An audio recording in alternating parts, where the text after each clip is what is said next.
आज बात नेतन्याहू के बहुत ही खतरनाक ऐलान की। अब लगता है ईरान का भी वही हाल होगा जो सीरिया का हुआ है। नेतन्याहू ने ऐलान कर दिया है कि हमने सीरिया से असद शासन को उखाड़कर फेंक दिया है और अब हम ईरान के सुप्रीम लीडर अली खामनेई का तख्ता पलट कर देंगे। इस ऐलान के बाद से पूरे ईरान और आसपास के देशों में गदर मचना शुरू हो गया है।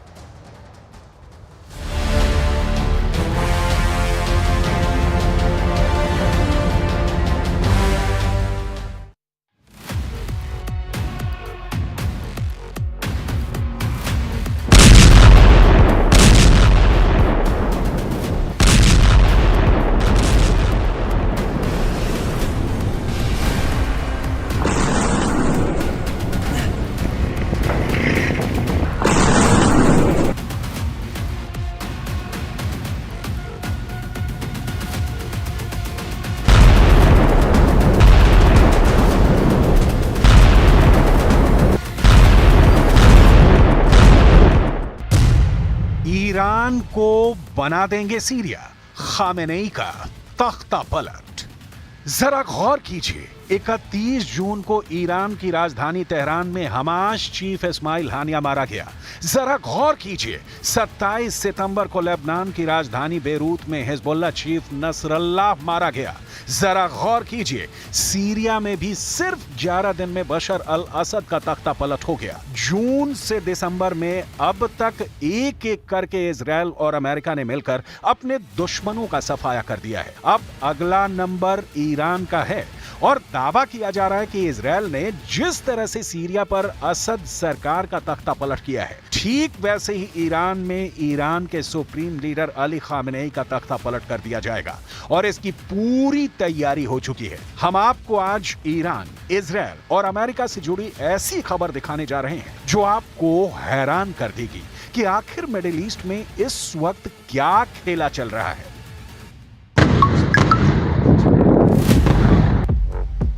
शिया मुल्क ईरान के बुरे दिन खत्म होने का नाम नहीं ले रहा है। अब जो खबरें आ रही हैं उसके मुताबिक ईरान के परमाणु ठिकानों पर अमेरिका हमला करेगा और ईरान के सैन्य ठिकानों और अली खामेनेई को कमजोर करने के लिए इजरायली सेना हमला करेगी। इसका प्लान आईडीएफ की खुफिया इकाइयों ने बना लिया है। सीरिया में 50 साल से असद परिवार की सत्ता के साथ ईरान खड़ा था, लेकिन आज ईरान की तमाम कोशिशों के बावजूद असद शासन का अंत हो गया। इधर सीरिया में अपने मिशन से खुश नेतन्याहू ने अब खुलेआम ऐलान कर दिया है कि वो ईरान को सीरिया की तरह आजाद करा देंगे।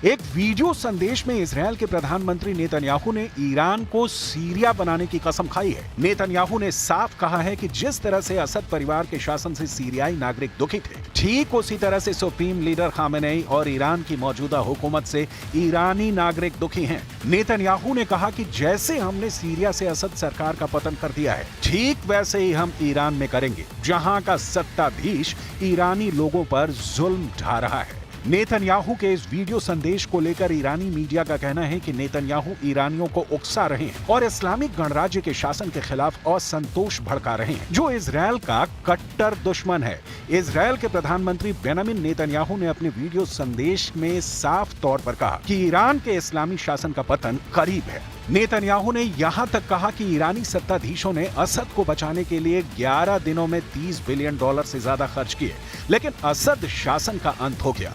इसी तरह से अब ईरान में इस्लामी शासन का पतन होगा।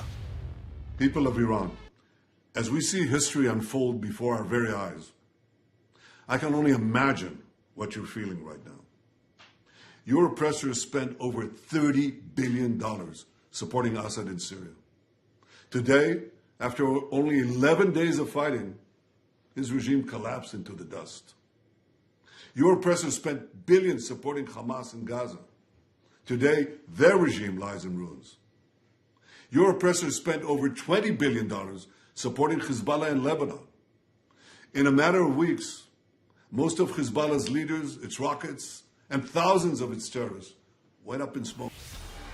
ईरान जिन प्रॉक्सी के जरिए इजराइल पर हमले करवा रहा था वो सभी ईरानी प्रॉक्सी तबाह हो चुकी हैं। गाजा में हमास का लगभग सफाया हो चुका है। लेबनान में हिजबुल्लाह पर इतने ज्यादा भीषण हमले हो चुके हैं कि वो इजराइल पर बड़े हमले करने के काबिल भी नहीं रह गया है। सीरिया में असद सरकार ईरान का जी जान से साथ दे रही थी, उसे भी इजराइल, अमेरिका, तुर्की ने मिलकर सिर्फ 11 दिन में तबाह कर दिया। हालात ये हो गए हैं कि ईरान के आसपास अब एक भी मुस्लिम देश या चरमपंथी संगठन नहीं बचा है जो ईरान की आड़ में इजराइल पर खूनी हमले कर सके। इधर प्रधानमंत्री नेतन्याहू ने 7 अक्टूबर 2023 के बाद से पूरे मिडिल ईस्ट का नक्शा ही बदल डाला है। सीरिया के बड़े इलाके पर इजरायली सेना कब्जा करती जा रही है और ईरान कुछ भी नहीं कर पा रहा है।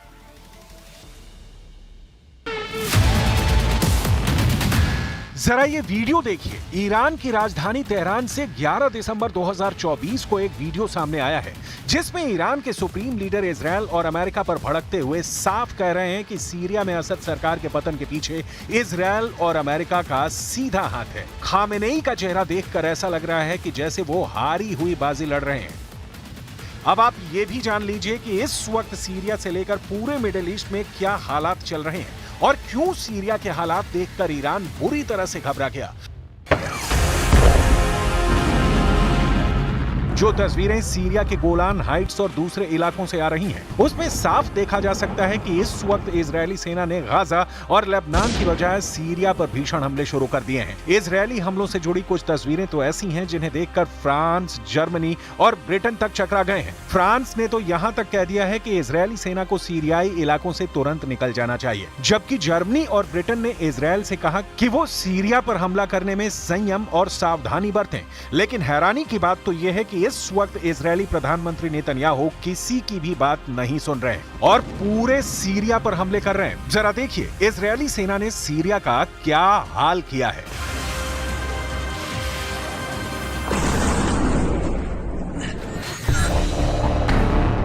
मिडिल ईस्ट की मीडिया ने दावा किया है कि इजरायल के प्रधानमंत्री नेतन्याहू ने सीरिया में ग्रेटर इजरायल मिशन शुरू कर दिया है जिसमें पूरे सीरिया पर कब्जा शामिल है। सीरिया के राष्ट्रपति बशर अल असद को विद्रोहियों ने उखाड़ फेंका है। असद की सत्ता जाने के बाद सबसे बड़ा फायदा इजरायल को हुआ है क्योंकि उसने एकदम सही मौका देखकर सीरिया के खिलाफ हमला बोल दिया है। सीरिया पर इजरायल ने कम से कम 500 हवाई हमले किए हैं। इजरायली सेना का अनुमान है कि उसने सीरियाई सेना की लगभग 80% रणनीतिक क्षमताओं को नष्ट कर दिया है। सीरिया की नौसेना पर हमले कर कई जहाजों को डुबो दिया गया। इतना ही नहीं, इजरायली सैनिकों ने सीरियाई सेना के नियंत्रण में एक बफर जोन के क्षेत्र पर कब्जा कर लिया। इसमें रणनीतिक रूप से स्थित माउंट हरमन भी शामिल है जो दमिश्क से 40 किलोमीटर दूर है। कुछ रिपोर्ट में तो यहां तक दावा किया गया है कि इजरायली सेना सीरिया की राजधानी दमिश्क से लगभग 12 किलोमीटर दूर रह गई है। इधर नेतन्याहू ने 99 दिनों में अपनी पहली प्रेस कॉन्फ्रेंस में कहा कि जो कोई भी हमारे साथ शांति से रहना चाहता है हम उसकी ओर हाथ बढ़ा रहे हैं और जो कोई हमें चोट पहुंचाने की कोशिश करेगा